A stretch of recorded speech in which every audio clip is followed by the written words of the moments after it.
মিঠুন চক্রবর্তী। তার আসল নাম গৌরাঙ্গ চক্রবর্তী। বাংলাদেশের বরিশালের পোলা। কলকাতার জোড়াবাগানের একটি ছোট্ট বাড়ি থেকে তার যাত্রা শুরু। চলেছে গৌরাঙ্গ চক্রবর্তীর মিঠুন হয়ে ওঠার যুদ্ধ। একটা সময় ছিল জীবিকার তাগিদে না খেয়েও থাকতে হয়েছে গৌরাঙ্গকে। অনেক উত্থান পতনের পর তার ভাগ্য ফেরে উপমহাদেশের স্বনামধন্য চলচ্চিত্র নির্মাতা মৃণাল সেনের হাত ধরে। সুযোগ পান মৃগয়ায় অভিনয়ের। প্রথম সিনেমাতেই সেরা অভিনেতার জাতীয় পুরস্কার। কিন্তু জাতীয় পুরস্কার নিতে দিল্লিতে যাওয়ার টাকা ছিল না মিঠুনের কাছে। জাতীয় পুরস্কার পাওয়ার পরও খালি পেটে দিন কাটাতে হয়েছে মিঠুনকে। মুম্বাইয়ে বর্ণ বৈষম্যের শিকার হতে হয়েছে তাকে। সেই আধবেলা আধ পেটে না খেয়ে স্ট্রাগল করে গেছেন মিঠুন। বাঙালির অতি প্রিয় শব্দ স্ট্রাগল। মিঠুনের জীবনের সঙ্গে আষ্টে পৃষ্ঠে জড়িয়ে আছে এই শব্দটা।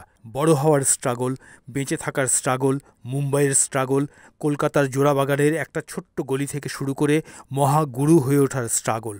স্ট্রাগল করে যাওয়া গৌরাঙ্গ বদলে দিয়েছিলেন বোম্বে ফিল্ম ইন্ডাস্ট্রির বিগ স্ক্রিনের ভাষা। 70-এর দশকে ভারতীয় শোবিজে মিঠুন চক্রবর্তী ছিলেন এক ঝড়ের নাম। বক্স অফিসে উপহার দিয়েছেন একের পর এক হিট সিনেমা, নিজেই ভাঙতেন নিজের রেকর্ড। 60-এর দশকে উত্তাল সময়ের রাজনীতিতে পা দিয়েছিলেন মিঠুন চক্রবর্তী। তারপর নানা রাজনৈতিক মতাদর্শকেই চলার পথে সঙ্গী করেছেন মিঠুন। 2021 সালে তিনি বিজেপিতে যোগ দেওয়ার আগে তৃণমূল কংগ্রেসের রাজ্যসভার সংসদ সদস্য ছিলেন।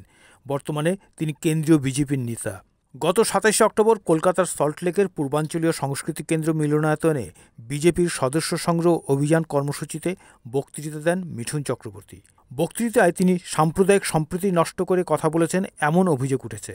গত লোকসভা নির্বাচনের প্রচারণায় গিয়ে পশ্চিমবঙ্গের ক্ষমতাসীন দল তৃণমূল কংগ্রেসের বিধায়ক হুমায়ুন কবির সাম্প্রদায়িক উস্কানিমূলক মন্তব্য করে বসেন।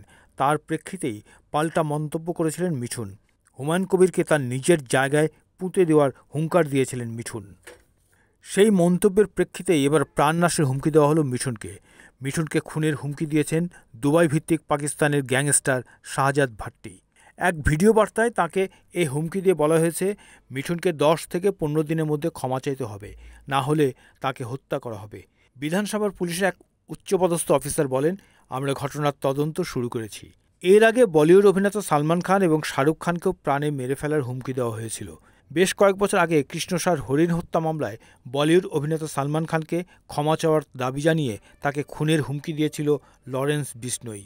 কয়েকদিন আগেই সালমানের কাছের বন্ধু মহারাষ্ট্রের ন্যাশনাল কংগ্রেস পার্টির নেতা বাবা সিদ্দিকিকে হত্যার পেছনেও লরেন্স বিশনোইয়ের হাত আছে বলে মনে করা হচ্ছে। এছাড়া গত সপ্তাহে অপরিচিত ব্যক্তির কাছ থেকে প্রাণনাশের হুমকি পেয়েছিলেন বলিউড বাদশাহ শাহরুখ খানও।